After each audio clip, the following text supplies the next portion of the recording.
Once upon a time, far beyond the last road that any map had ever bothered to draw, and farther still beyond the last village whose chimneys still sent smoke into the evening air, there was a forest so old that the trees had forgotten the names they had been given. Their roots ran deep into the dark, quiet earth. Their branches held the sky the way a pair of careful hands might hold a sleeping bird. And through the very heart of that forest, if a traveler walked slowly enough, and if the light was neither day nor night but something softer in between, a silver path would appear among the ferns, as if the moon itself had laid a ribbon upon the ground and invited the weary to follow it home. On such an evening, when the air smelled of moss and cool water and the last pale gold of the sun had already slipped behind the hills, a traveler came walking. The traveler carried very little. A small bag, a folded cloak, a heart that had grown tired of noise and hurry and the endless asking of the world. The traveler did not know the name of the forest. The traveler did not know that a valley waited beyond it. The traveler knew only that the path beneath their feet had become silver, and that each step felt lighter than the last, and that the trees on either side seemed to lean inward, not to crowd, but to shelter, the way old friends lean toward one another when the wind begins to rise. The silver path wound between trunks as wide as cottage doors. Ferns brushed the traveler's ankles with a touch as soft as breath. Here and there, pale flowers opened in a dimness, not brightly, not all at once, but one by one, as if each blossom were considering the hour and deciding, gently, that it was safe to show its face. Their petals were the color of cream left standing in a cool pantry. Their centers held a faint gold, like the memory of afternoon. When the traveler passed, the flowers did not startle. They only nodded, the way a village nods to someone it has been expecting for a very long time. The forest made almost no sound. A single leaf turned over somewhere high above. A drop of water fell from a fern into a hollow of moss and was received without splash. Far away, so far that it might have been imagined, a stream spoke to the stones it had known for centuries. The traveler walked, and did not grow more tired. It was as if the path itself were carrying a share of the journey, as if the silver underfoot had been woven not only of moonlight but of rest. After a time that could not be measured by any clock, the trees began to thin. The air changed. It grew wider. It smelled of meadow grass and wood smoke and something sweet that might have been baking bread or might have been the valley's own breath. The traveler stepped out from beneath the last great oak and stood still. Before them lay a valley. It was not a large valley. It did not stretch so far that the eye grew weary trying to hold it. It was the size of a secret well kept. On either side, two low mountains slept beneath shawls of twilight. Their slopes were soft with heather and pale stone. Between them, the land folded itself into meadows and orchards and a single winding river that caught the last light and held it the way a child holds a smooth pebble, carefully, as if it might otherwise slip away. In the center of the valley, neither too near nor too far, a village waited. Its cottages were built of honey-colored stone. Their roofs were thatched and dark with evening dew. From nearly every window a lantern glowed, not fiercely, not as a warning, but as a welcome, the color of apricot jam held up to a candle. Above the valley, the moon had already risen, though the sky was not yet fully dark. It hung lower than moons usually hang, as if it had drawn its chair closer to the earth in order to see this place more kindly. It was not a sharp moon. It was a round, cream-colored moon, slightly soft at the edges, like a wheel of cheese left on a windowsill. Its light did not glare. It poured. It filled the meadows and the river and the lanes between the cottages until everything in the valley seemed to have been brushed with warm silver. The traveler stood at the edge of the wood and felt something loosen in the chest, some knot that had been tied so long ago that its existence had been forgotten. The valley did not demand entry. It did not close its gates. It simply lay there, breathing, lit, and ready. The silver path continued down the slope. The traveler followed. The meadow grass was long and cool. It whispered against the traveler's cloak with a sound like turning pages. Small moths lifted from the stems as the traveler passed, not in alarm, but in a kind of sleepy courtesy, as if to say, "Yes, we see you, yes, you may come through." Their wings were pale gray and cream. In the moonlight they looked like scraps of old letters set free. One moth, braver or sleepier than the rest, settled for a moment on the traveler's sleeve, opened and closed its wings twice, and then drifted away toward the village as if it, too, were going home for the night. Halfway down the slope, the traveler came to a wooden stile. It was old, its rungs worn smooth by many hands and many years. Beside it grew a bush of white roses, though it was neither June nor any month the traveler could name. The roses were open. They smelled of tea and rain. A wooden sign, no larger than a primer page, hung from a nail in the stile. The letters had been painted long ago in a careful, slightly uneven hand. It said only this: "You are expected. Walk slowly. There is no hurry here." The traveler smiled, though there was no one to see it, and climbed the stile, and went on. The first cottage stood a little apart from the others, as if it preferred the company of the meadow to the company of the lane. Its door was painted the faded blue of a well-washed apron. On the steps sat a pair of gardening boots, side by side, still holding the shape of the feet that had left them. From the open upper window came the smell of something baking, something with cinnamon and apples and a crust that would flake at the first touch of a knife. The traveler did not knock. It did not seem, in this valley, that knocking was required. But the traveler also did not enter. There is a courtesy even in enchanted places, and the traveler had not forgotten it. A woman appeared in the doorway as if she had been standing just behind it all along, waiting for the exact moment when a guest would pause. She was neither young nor old. Her hair was the color of oat straw left in the sun. She wore a wool shawl pinned with a small silver brooch shaped like a moth. Her hands were gusted with flour. When she smiled, it was the smile of someone who has spent a lifetime feeding people and has never once resented the work. "There you are," she said, as if the traveler had only stepped out for a moment and had now come back. "I thought the path would bring you before the loaves cooled. Come in, if you like. Or sit on the bench. The bench is for people who are not yet ready to come all the way in. Both are allowed." The traveler sat on the bench. It was a good bench. The wood had been worn to silk by weather and by the backs of many quiet sitters.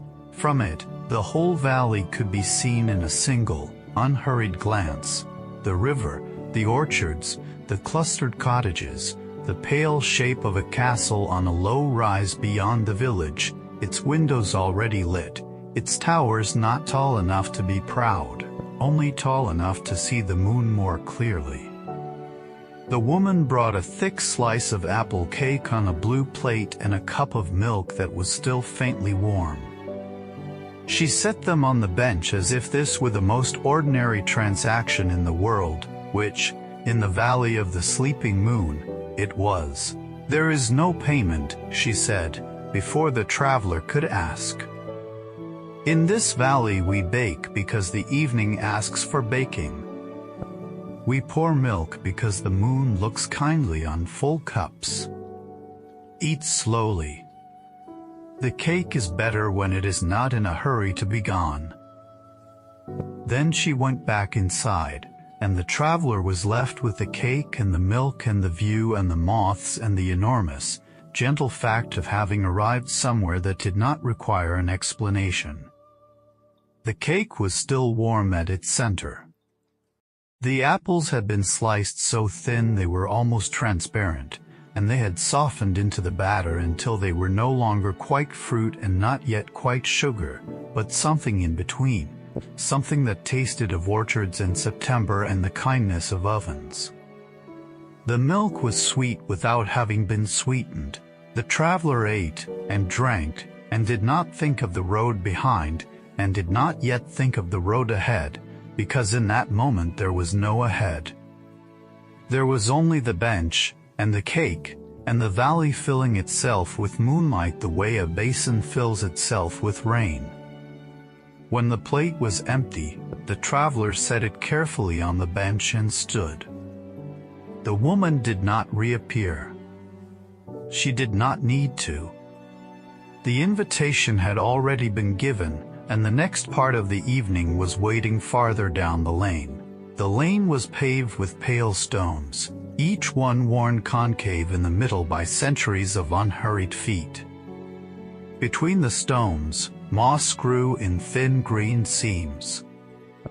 Lanterns hung from iron brackets on the cottage walls, and each lantern held a flame that did not flicker in the ordinary way. These flames moved as slowly as honey sliding from a spoon.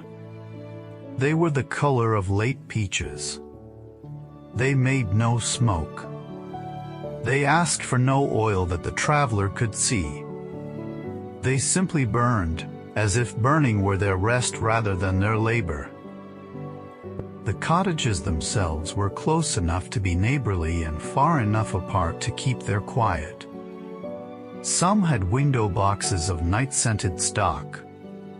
Some had cats asleep on the sills, their paws tucked in, their ears angled toward dreams. One cottage had a harp leaning in the open doorway, and from somewhere inside came 3 notes, then a pause, then the same 3 notes again, as if someone were remembering a song rather than playing it. No door was locked. No curtain was drawn against the traveler. And yet no one stared. In the Valley of the Sleeping Moon, a new arrival was not a spectacle. A new arrival was simply another person the evening had decided to keep. At the first turning of the lane, the traveler came to a fountain. It stood in a small square no larger than a kitchen garden. The basin was carved from a single piece of pale stone, and from the center rose a figure so weathered that it might have been a woman, or a bird, or a sheaf of wheat, or all 3 at once, depending on how the moonlight touched it. Water rose and fell in a thin, continuous ribbon. It did not splash. It sang, if singing can be so quiet that it is felt in the wrists rather than heard in the ears. Around the basin, 4 wooden benches waited, and on one of them an old man sat with his hands folded over the head of a walking stick, his eyes half closed, his face arranged in the particular piece of someone who has finished every important task and is now free to do nothing at all. He opened his eyes when the traveler's shadow crossed the stones. "Ah," he said. "The path sent someone. It does that on evenings when the moon is low. Sit, if your feet have earned a rest." They usually have, by the time they reach this square. The traveler sat. The old man did not ask for a name. He did not ask where the traveler had come from, or why, or how long the stay would be. He pointed with the end of his stick toward the castle on the rise. "That is not a castle for ruling," he said. "It is a castle for keeping. The Queen of Twilight lives there. She does not give orders. She gives evenings. If you walk up later, she will not mind. She likes company that does not clatter. Most company here does not clatter. You will fit." He closed his eyes again, not as a dismissal, but as a return to whatever quiet work his resting had been. The fountain sang. A moth landed on the rim of the basin and drank, or seemed to drink, or perhaps only rested its feet on the wet stone and remembered what water was. The traveler sat until sitting had done all it needed to do, and then rose, and nodded to the old man though his eyes were closed, and went on. Beyond the square, the lane divided. To the left, it ran toward the river, where willows trailed their long green hair in the current and a row of small boats slept against a wooden landing, each one tied with a rope as soft as a sash. To the right, it climbed a little, toward an orchard whose trees were heavy with fruit that shone as if each pear and each apple had been polished by hand. Straight ahead, the lane continued into the thicker heart of the village, where the cottages leaned toward one another like people sharing a secret, and where a painted sign hung above a door that stood open to the smell of yeast and butter and wood. The traveler went straight ahead. The bakery was the warmest room the traveler had ever entered. It was not large. Its ceiling was low enough that a tall person would have needed to bow, though the traveler did not. Along one wall ran a counter of scrubbed pine, and on the counter sat loaves in every honest shape a loaf can take, round ones dusted with flour, long ones slashed across the top, small rolls glazed with milk, a braided loaf shining with egg. Behind the counter, an oven of black iron held its fire the way a chest holds a heartbeat. The baker stood before it with his sleeves rolled and his face pink from heat and contentment. He was a broad man, not young, with flour in the creases of his wrists and a cloth tucked into his apron string. He looked up as the traveler entered, and his expression was the expression of an oven door opening, warmth, light, and the assumption that whoever stood there was hungry in some way that bread could help. "You have come at the right hour," he said. "The moon loaves are just out. They are not magic in a troublesome sense. They will not make you fly, or forget, or fall in love with the first person you see. They will only make you remember that you have a body, and that the body is allowed to be pleased. One is yours, if you want it." He wrapped a small round loaf in a square of linen and placed it in the traveler's hands. The loaf was still so warm that the warmth moved through the cloth and into the traveler's palms and from the palms up the arms and into the chest, where it settled as if it had been looking for that exact place all afternoon. "There is a garden behind the shop," the baker said. "People eat there when they do not wish to talk. Tonight I think you do not wish to talk. The garden understands that. The rosemary understands it especially." The garden was a narrow strip of earth between the bakery and a low stone wall. Rosemary grew in a dark green hedge. Thyme spilled from the cracks in the wall. A single wooden table stood beneath a pear tree, and on the table someone had already set a knife, a small dish of butter, and a cup of water beaded with cold.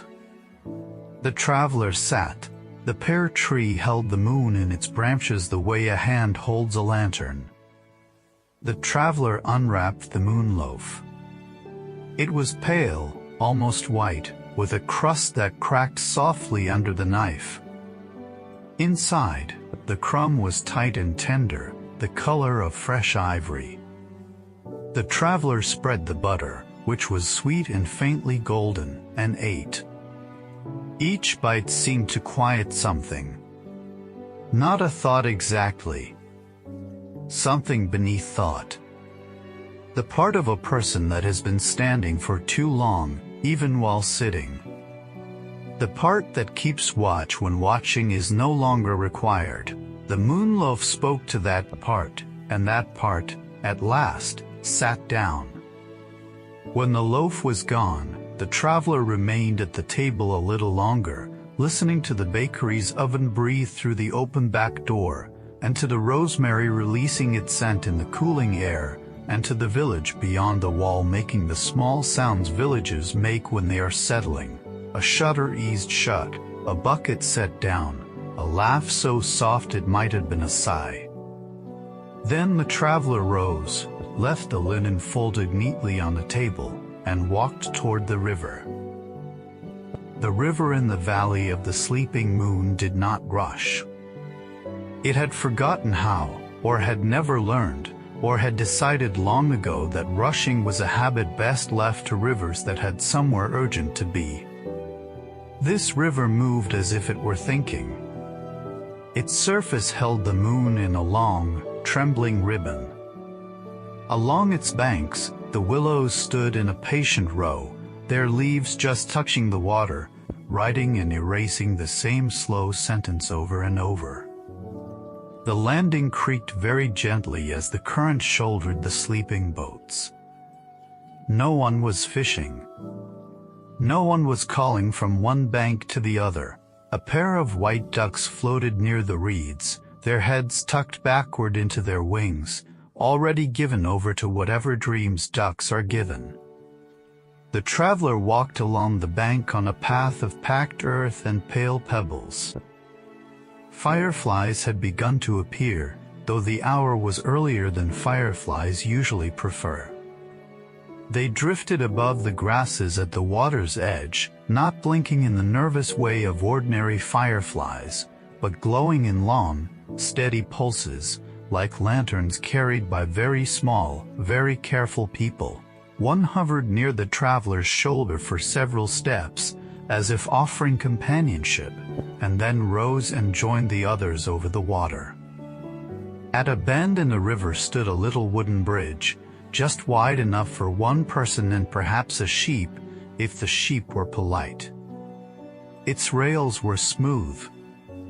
Its planks had been laid so close that no glimpse of the water showed between them, which gave the crossing a feeling of certainty, of being held. In the middle of the bridge, the traveler stopped. From there, the valley revealed another of its faces. Upstream, the river came out of a fold in the nearer mountain, pale and narrow. Downstream, it widened and grew slower still, and in that wider place the moon lay so fully upon it that the water seemed made of light rather than of wetness. Beyond the downstream bend, the orchards began, their trees standing in rows as orderly as verses. And on the far bank, half hidden by a stand of silver birches, a small stone building waited with its door ajar and a lamp in the window.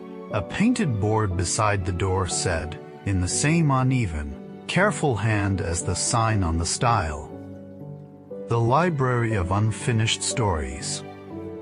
You may read. You may rest.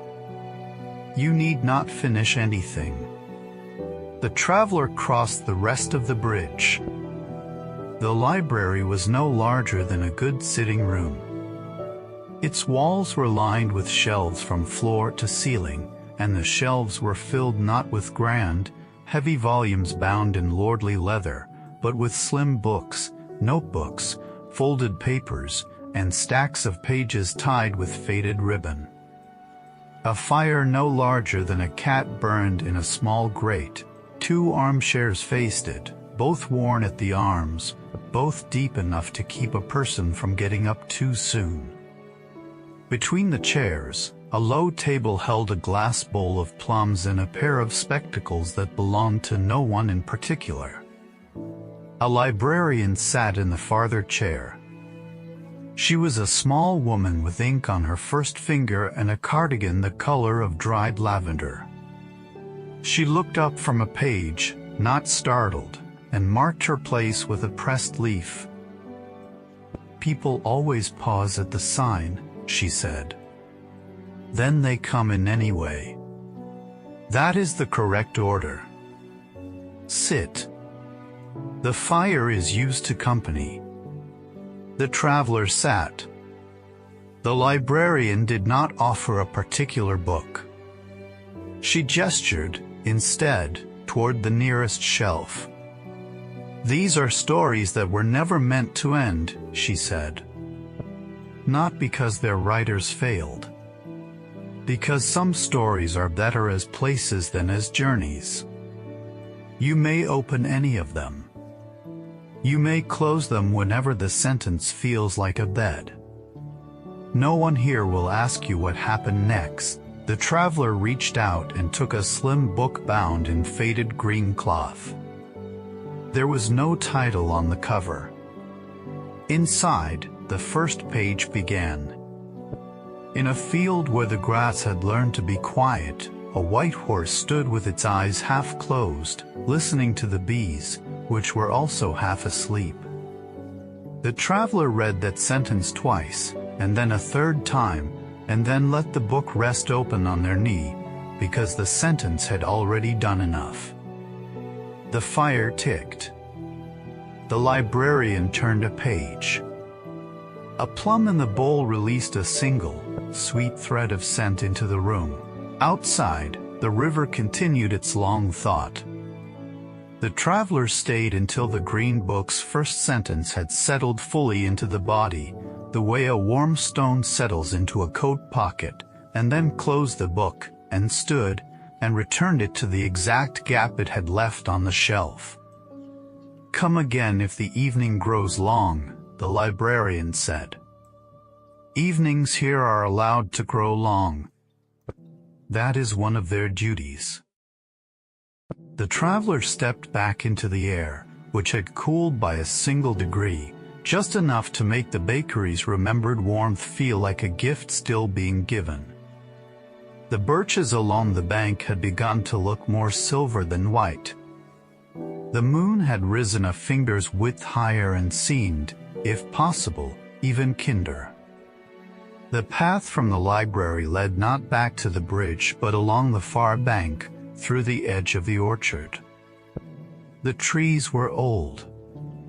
Their trunks were dark and knuckled, their branches had been pruned by time more than by any hand, and they held their fruit the way grandmothers hold grandchildren, firmly, proudly, without any wish to let go too soon.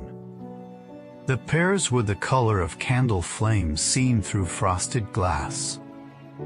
The apples were deep red, almost black in the hollows, and where the moonlight touched them they showed a single bright speck, like a window in a distant house. The traveler did not pick any fruit. It did not seem necessary. Looking was a kind of tasting in this valley. Walking was a kind of eating. Being allowed to remain was a feast. At the end of the orchard stood a low gate of woven willow, and beyond the gate a garden that did not belong to any cottage the traveler could see. It was a garden of night-blooming things.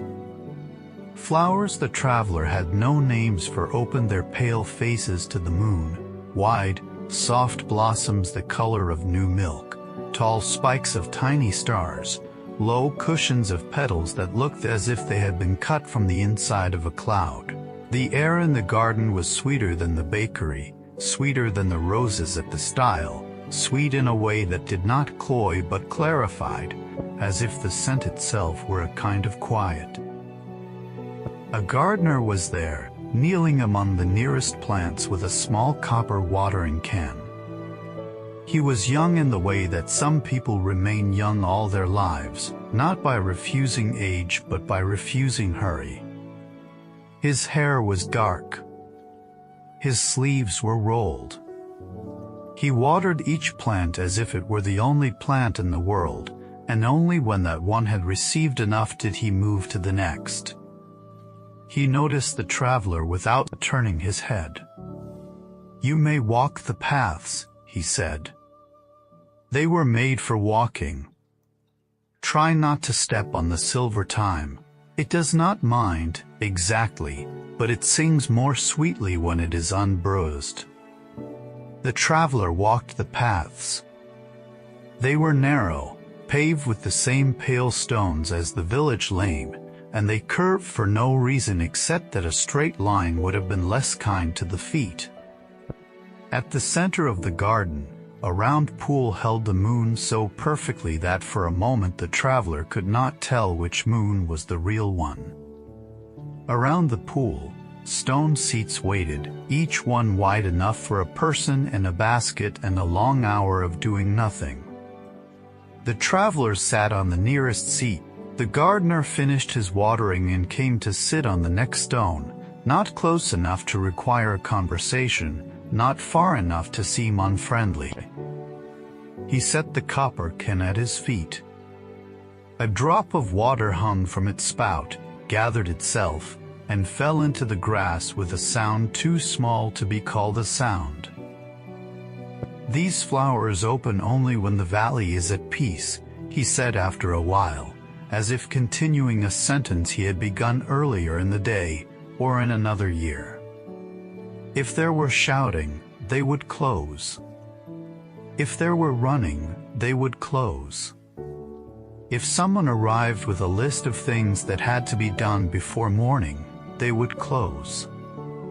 They have been open all evening. You may take that as a welcome." The traveler did. They sat together until sitting had become a kind of friendship, the wordless kind that gardens are especially good at arranging. Then the gardener rose, lifted his can, and went away among the taller flowers, and the traveler was alone with the pool and the moon and the silver thyme, which, unbruised, did seem to be singing, though whether with scent or with actual music the traveler could not have said and did not need to decide. When the traveler left the garden, the willow gate closed itself. Not with a slam. With the soft click of a lid being set on a well-made box. The lane beyond the garden climbed. It was the lane the old man had pointed toward, the one that led to the castle that was not for ruling. The traveler climbed it slowly, because the sign on the stile had said to walk slowly, and because the valley had already taught that slowness was not a delay but a way of being present. On either side, low stone walls held back banks of pale evening primrose. A nightingale began to sing from a thorn bush, then seemed to think better of showing off, and reduced its song to a handful of notes, then to 3, then to 1, held so long and so softly that it became part of the air. The castle, when the traveler reached it, was smaller than castles in stories are supposed to be. It had 2 towers, not 20. Its walls were the same honey-colored stone as the cottages, only a little paler, as if they had been watched more often by moonlight. There was no moat. There was no portcullis. There was a wooden door standing open, and a runner of faded blue cloth leading across a stone floor into a hall lit by candles in iron sconces. The candles smelled of beeswax and something herbal, perhaps lemon balm, perhaps sleep itself. The traveler paused at the threshold. A voice came from inside, not loud, not royal in the way of trumpets, royal only in the way of someone who has never needed to raise their voice in order to be heard. "You may come in. The evening has already announced you." The Queen of Twilight sat in a high-backed chair near a window that looked over the whole valley. She was not wearing a crown, or if she was, it was a crown so light and so simply made that it might have been a circlet of braided grass left on her hair by accident. Her dress was the color of the hour just after sunset, that particular blue that is not yet black and not still day. She was neither beautiful in the way stories insist upon nor plain in the way stories use as a lesson. She looked like a person who had spent a long time learning how to sit still, and who had found, in that stillness, a kind of splendor. Beside her chair, a low table held a teapot, 2 cups, and a small plate of biscuits no larger than coins. She poured as the traveler approached, and the tea made the sound tea makes when it is being poured for someone who is welcome. "Sit," she said. "People always think they must bow. You need not bow. Bowing is for rooms that wish to be larger than they are. This room is exactly the right size." The traveler sat in the chair opposite hers. The cushion was deep, the window held the valley like a painting that had learned to breathe, the river, the orchard, the bakery's chimney, the library's lamp, the first cottage with its blue door, and, beyond all of it, the dark line of the ancient wood from which the silver path had come. The tea was chamomile, but not only chamomile. There was honey in it, and a leaf the traveler did not recognize, something green and calm. The biscuits tasted of almonds and patience. "This valley does not appear on maps," the Queen said, looking not at the traveler but at the moon, as if the moon were an old colleague. "It appears to people who have walked far enough to be finished with appearing impressive. You have that look. The path does not make mistakes. Tomorrow you may stay, or you may go, or you may not decide until the day after. We are not in the business of decisions here. We are in the business of evenings." She said this without ceremony, the way a baker might say that the loaves are ready, or a gardener might say that the time prefers not to be stepped on. The traveler drank the tea. The hall was quiet except for the candles and the distant river and, once, the faint call of the nightingale, which had found one more note after all and was offering it to the towers. "If you walk the east corridor," the Queen said presently, "you will find a room that has been made ready. Not because we knew your name. Because someone is always arriving, and it is better that the bed be turned down before the feet grow any wearier. There is a window that looks onto the moon garden. The moon garden is different from the gardener's garden. It belongs to the moon more than to us. You may sleep there when you wish. You may also not sleep, and simply lie beneath the quilt and let the night do the work. Both are considered a full night in this house." She refilled the traveler's cup without asking, which is one of the oldest forms of kindness. "There is more of the valley, if you are not yet ready for a room," she added. "The lantern keeper is still on his round.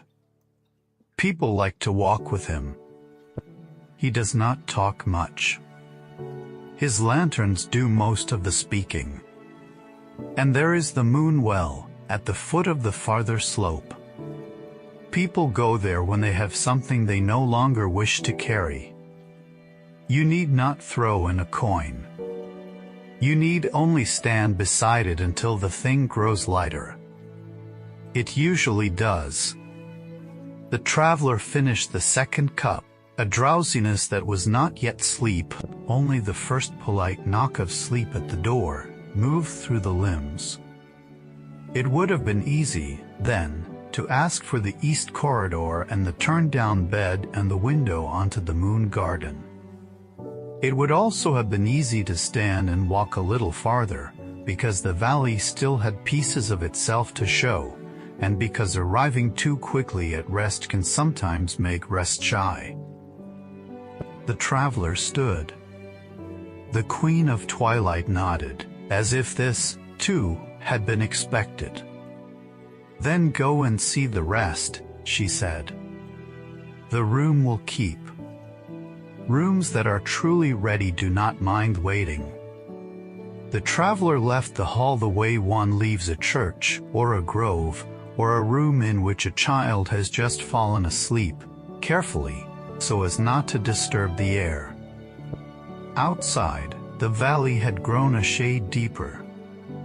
The lanterns in the village had multiplied, or perhaps the traveler could simply see more of them now. They marked the lanes and the square and the landing and the orchard gate, each one a small, steadfast apricot star. From the castle door, a path of pale gravel led not back down the way the traveler had come, but around the eastern wall, toward a figure moving slowly along the lower terrace with a long pole across one shoulder and a cluster of unlit lanterns hanging from it like fruit. This was the lantern keeper. He was a tall man, spare, with a coat the color of bark and a cap pulled low enough to suggest that he preferred his own thoughts to the weather. He stopped when the traveler approached, not in surprise, but in the manner of someone who has room on the path and is willing to share it. "I am lighting the rest," he said. "You may walk with me. The pole is not heavy. The evening is not heavy. Company, if it is the quiet kind, is not heavy either." The traveler walked with him. The lantern keeper's work was simple and, like all simple work done well, a little holy. At each iron bracket that still stood empty, he lowered the pole, hooked a lantern in place, opened its small glass door, and touched the wick with a flame no larger than a grain of rice. The lantern accepted the flame as if it had been waiting all day for exactly that grain. Then the keeper closed the glass, lifted the pole, and walked on.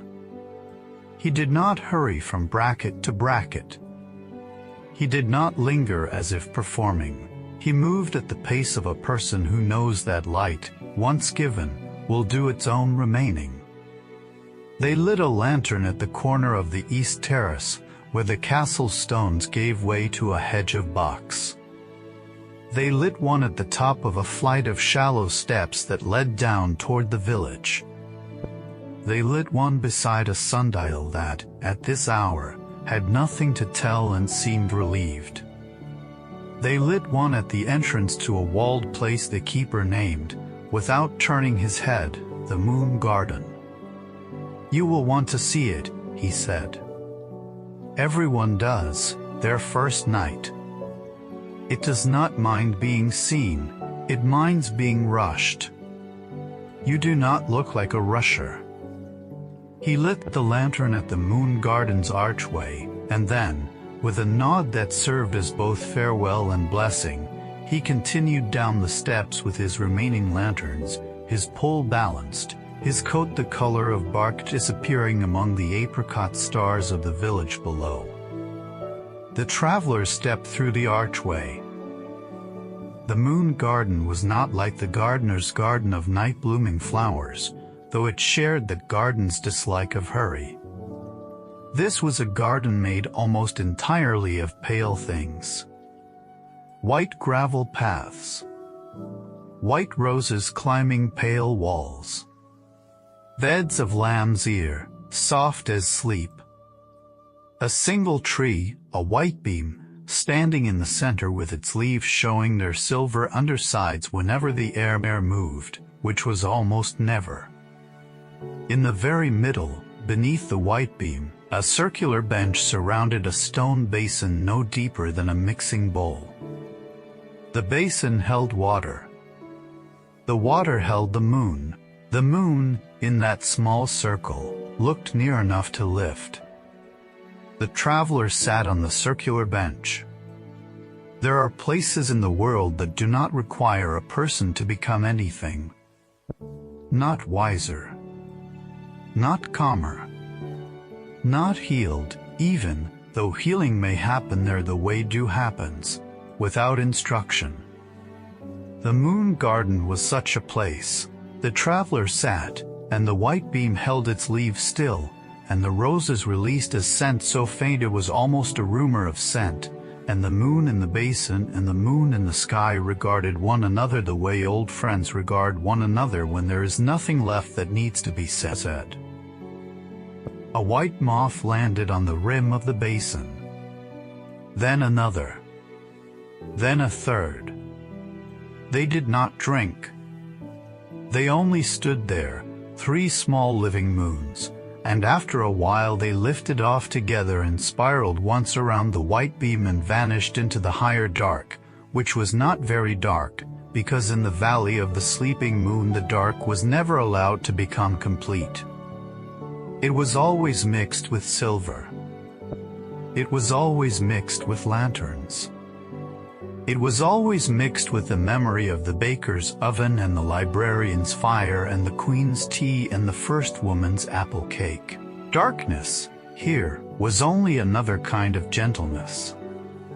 The traveler could have slept on that circular bench. The thought arrived, sat down, and was not sent away. But the queen had spoken of a room with a turned-down bed, and the body, which had walked through a forest and a meadow and a village and an orchard and 2 gardens and a castle hall, remembered that beds were invented for a reason. The traveler rose. The moths did not return. The moon remained in the basin, faithful as a kept promise. The east corridor of the castle was lined with the same faded blue cloth that had run across the hall. The walls held no portraits of grim ancestors. They held, instead, small watercolors of ordinary miracles, a cup on a windowsill, a pair of shoes by a door, a loaf broken open, a cat in a square of sun, a river at dusk, a moon seen through branches. Each painting had been made by a hand that understood that the holy things are usually the small ones. The room at the end of the corridor was everything a room should be when a person has come a long way. The bed was not grand. It was a wooden bed with a white coverlet and a quilt folded at the foot, the quilt sewn from squares of old dresses and old shirts, blues and creams and a single square of faded gold. The pillow was plump.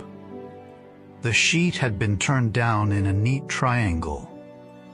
Beside the bed, a table held a candle, a little glass of water, and a sprig of something green in a thimble. The window was open the width of a hand. Through it came the scent of the moon garden and, very faintly, the river, and, fainter still, the forest from which the traveler had arrived. The traveler set the small bag on a chair. The folded cloak over the chair's back. Sat on the edge of the bed and felt the mattress accept the weight with the courtesy of a good host. Removed the shoes and set them side by side, the way the gardening boots had been set on the first cottage step. The floor was smooth. The air was the exact temperature of not noticing the air. For a while the traveler did not lie down. There is a pleasure in sitting on the edge of a ready bed, in knowing that rest is available and has not yet been taken, like looking at a letter one is glad to have received and not yet opening it. The candle burned. The sprig and the thimble smelled of mint and night. From somewhere below, in the village, a door closed, and then another, and then the valley, which had been quiet already, became quieter still, as if it were pulling a blanket up to its own chin. The traveler thought of the sign on the stile. You are expected. Walk slowly. There is no hurry here. It had been true. It was still true. Even now, at the edge of a bed in a castle that did not rule, in a valley that did not appear on maps, there was no hurry. Sleep could come in a minute or in an hour or in the slow, looping way of sleep that has been invited rather than commanded. The traveler was expected. The bed knew it. The moon knew it. The whole long silver path through the nameless trees had known it from the first step. The traveler lay down. The pillow received the head as if it had been shaped for no other head in the world. The coverlet was light. The quilt, drawn up, was the right weight, the weight of a hand resting on a shoulder, nothing more. Through the hand's width of open window, the night entered without chill. The candle on the table made a small lake of gold on the ceiling.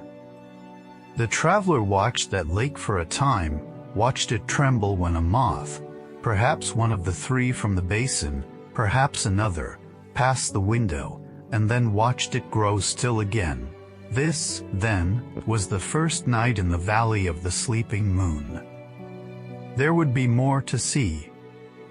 The moon well waited on the farther slope, ready to lighten whatever still wished to be lightened. The boats on the river would still be sleeping at the landing, and perhaps in the morning, or in another evening, one of them would be untied and would drift as slowly as the river itself. The baker would make more moon loaves. The woman at the first cottage would bake another cake. The old man would sit by the fountain with his eyes closed and his stick between his knees. The librarian would turn another page in a story that did not need to end. The gardener would water the silver thyme. The lantern keeper would make his round. The queen of twilight would pour tea for whoever the path sent next, or for no one, and both would be all right. But all of that belonged to hours that had not yet arrived. This hour belonged to the bed, and to the quilt, and to the moon, and to the traveler whose tiredness had at last been given a place to set itself down. The candle burned lower. The lake of gold on the ceiling shrank, slowly, without sadness. In the moon garden, the white beam held its leaves. In the village, the lanterns kept their apricot watch. In the forest, the silver path faded back into ordinary earth, because it was no longer needed tonight. It would return when it was needed again. Paths of that kind always do. The traveler's breathing slowed. The valley, which had been waiting for this for a long time, not impatiently, never impatiently, only with the calm certainty of a house that knows its guest is on the last stretch of road, received that slowing as a kind of answer. Yes. The guest had arrived. The evening had done its work, and somewhere between one breath and the next, in a wooden bed in a small castle in a hidden valley beneath a moon that hung lower than moons usually hang, the traveler crossed the thinnest of all thresholds, the one that does not appear on any map and does not need a silver path, and entered the first, deep, gentle country of sleep. The night went on. The river thought its long thought. The ovens cooled. The flowers in the two gardens remained open, because the valley was at peace, and the moon, which had drawn its chair close to the earth in order to see this place more kindly, stayed where it was, and watched, and did not look away.